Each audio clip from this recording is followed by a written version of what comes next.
श्री सुखदेव जी महाराज ने कहा कि याति के जो बड़े पुत्र थे यदु, उनसे यदुवंश चला है, और जो छोटे पुत्र थे पुरु, उनसे पुरुवंश चला है।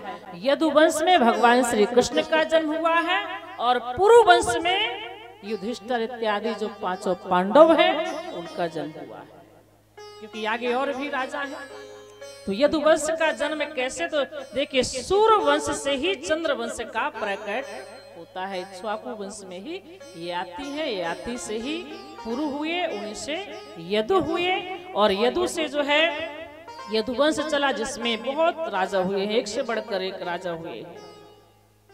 अजमीर हुए हैं, अजमीर के पुत्र सूरसेन हुए हैं। सूरसेन के 10 पुत्र 5 बेटियां थीं, उनमें से उनके एक पुत्र वसुदेव हैं, जिनका विवाह देवकी के साथ में हुआ, और देवकी और वसुदेव की यहाँ जो है भगवान कृष्ण का प्रकट होता है। कथा जो है हम आप सुने। तो इस प्रकार से सुखदेव जी ने कहा कि इक्ष्वाकु वंश से ही, सूर्यवंश से ही चंद्रवंश का प्रकट हुआ है, उसी में यदुवंश और पुरुवंश का प्रकट हुआ। अब आगे आप मुझे एक कथा बताएं कि भगवान श्री कृष्ण का जन्म कैसे हुआ। तो 10वें स्कंध में आप देखें कथा, वैसे सभी लोग जानते हैं, लेकिन फिर भी वक्ता अपने अनुसार, जो वक्ता का विचार है, जो वक्ता का ज्ञान है, उसके अनुसार वक्ता श्रोताओं को सुनाता है। तो महाराज जो सूरसेन थे, उनके छोटे बेटे वसुदेव हैं। इनके 10 बेटा और 5 बेटियां थी सूरसेन के। और जो उग्रसेन राजा थे, उनके एक बेटा था कंस, सभी लोग परिचित हैं, कंस को कौन नहीं जानता है। और उग्रसेन के एक भाई था जिनका नाम था देवक। तो देवक की बेटी देवकी है, उग्रसेन का पुत्र कंस हुआ, और सूरसेन के वसुदेव जी हुए। अब सूरसेन के पुत्र वसुदेव जी के साथ में देवक ने अपनी बेटी देवकी का विवाह किया। जब विवाह हुआ, वही कथा आती है, कथितो वंश विस्तारो भवतः सोम सूर्य हो राज्ञाम चोभय वंश्यानाम चरितम परमाद्भुतम। तो इस प्रकार से जब देवकी का विवाह वसुदेव जी के साथ में हुआ, तो कंस बड़ा प्रफुल्लित हुआ और कहा कि मैं अपनी बहन का रथ स्वयं हाँकूंगा, और जाकर के रथ में बैठ गया। बहन की विदाई के समय जाने लगा, तभी आकाशवाणी हुई। आकाशवाणी ये हुई कि कंस, आज जो तो इतने प्रेम से जिसको विदा कर रहा है, उसी का 8वां पुत्र तेरा शत्रु, तेरा काल होगा, वही 8वां पुत्र तुझे मारेगा। जब यह आकाशवाणी हुई तो कंस,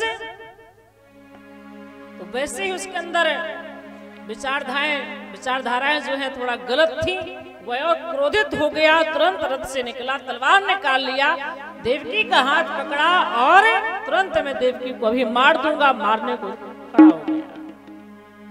वसुदेव जी परम ज्ञानी हैं। वसुदेव जी ने देखा कि इस समय जो है कुछ भी हो जाए, मृत्यु को टालना चाहिए। ज्ञानी का एक कर्तव्य होता है, जब भी कभी विवाद की स्थिति बने तो वहां उस समझौता करे, सामंजस्य स्थापित करे, क्योंकि विवाद बढ़ेगा तो बढ़ता ही जाएगा।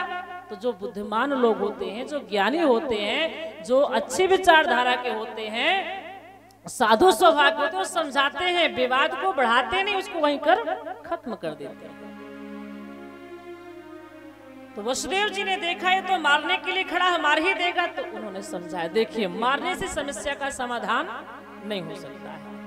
अब फिर आप किस पर आप हाथ चला रहे हैं? ये आपकी बहन है, छोटी बहन तो बेटी के समान होती है, छोटी बहन है तो बेटी के समान है। अब फिर अभी इसकी शादी हुई है, इसके पीले वस्त्र नहीं उतरे, अभी इसकी हल्दी जो देखिए अभी समाप्त नहीं हुई, इसकी मेहंदी के रंग अभी भी समाप्त नहीं हुआ है, आप अभी मार देंगे तो बहुत पाप लगेगा आपको।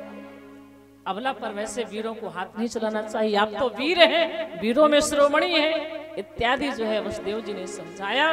और फिर वसुदेव जी ने कहा, आपको इसकी 8वें पुत्र से भय है, वो आपको मारेगा, तो मैं आपको वचन देता हूँ कि देवकी के जितने पुत्र होंगे मैं सब आपको लाकर दे दूंगा। अब तो आप प्रसन्न हैं। तो वसुदेव जी बड़े सत्यवादी थे।